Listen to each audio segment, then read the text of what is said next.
going. Hi, I'm Steve Schlesinger, and I'm just putting together some little training videos for my team for Shalom New York, which is going to be that outreach to the Jewish people to share the gospel up in New York with Chosen People Ministries. Topic number 1 is going to be words matter. Colossians 4:6 says, "Let your conversation always be full of grace, seasoned with salt, so that you may know how to answer everyone." So we're going to talk about words, because a lot of times Christians, especially if you're a Gentile and you want to witness to a Jewish person, inadvertently you use a word that's a loaded word with context and will offend or insult the person you're talking to, even though you don't mean that. So I'm going to give you some tips and some tricks, words to use, words to not use. First of all, there's a good book I want to recommend. If you haven't read it, it's by Barry Rubin. It's called You Bring the Bagels, I'll Bring the Gospel. It's a really great book of how to witness sensitively to a Jewish person if you get in a conversation. So I highly recommend it. You can get it on Amazon, of course. Okay, next. So let's talk about words to use and words not to use. First of all, Christians, we love Jesus Christ. We worship Jesus Christ. We talk about Jesus Christ. But I got to warn you, Christ is a bad word. Never use Christ with a Jewish person.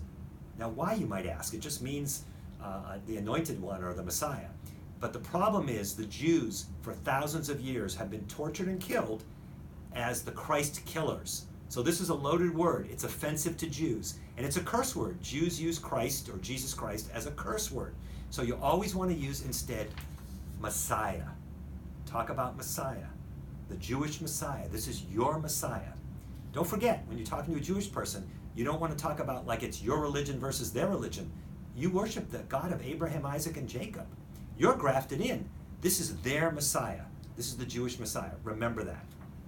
Jesus is okay with a secular person, but Christ is never okay. Another word, for the same reason, Christian. You don't want to talk to them about becoming a Christian. They're still Jewish. They're going to remain Jewish. They're just a Jewish follower of Jesus. They're a Messianic Jew, possibly, or a Jewish believer. So the better word than Christian is believer. This doesn't make it look like us versus them. We're all believers. We're one in Christ, which is what Ephesians says, right? Okay. Next, another very loaded and very bad word is convert or convert. We don't convert people to become Christians.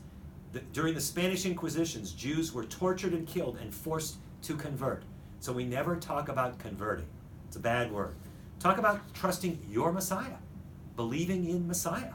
This is the Jewish Messiah. Remember, Jesus was Jewish.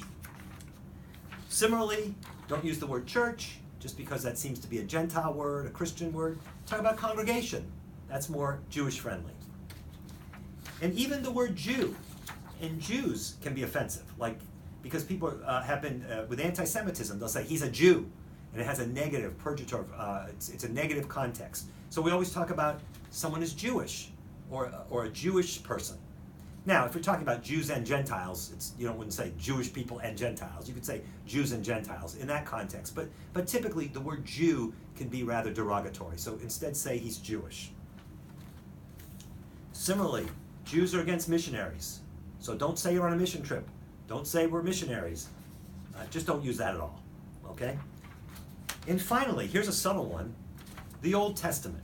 Now, talking to a normal secular Jewish person who's not very religious, I guess they know the Old Testament, but it does tend to separate the old versus the new. Old sounds old, new sounds better. So it sounds judgmental, even though that's a label we constantly use. So the First Testament, but they're not very familiar with that term, or the First Covenant. So I would just say the Hebrew Scriptures, the Jewish Scriptures, or the Hebrew Bible, as opposed to old versus new. Okay, that's a few very simple tips for words to use and words not to use. I hope this helps you. God bless.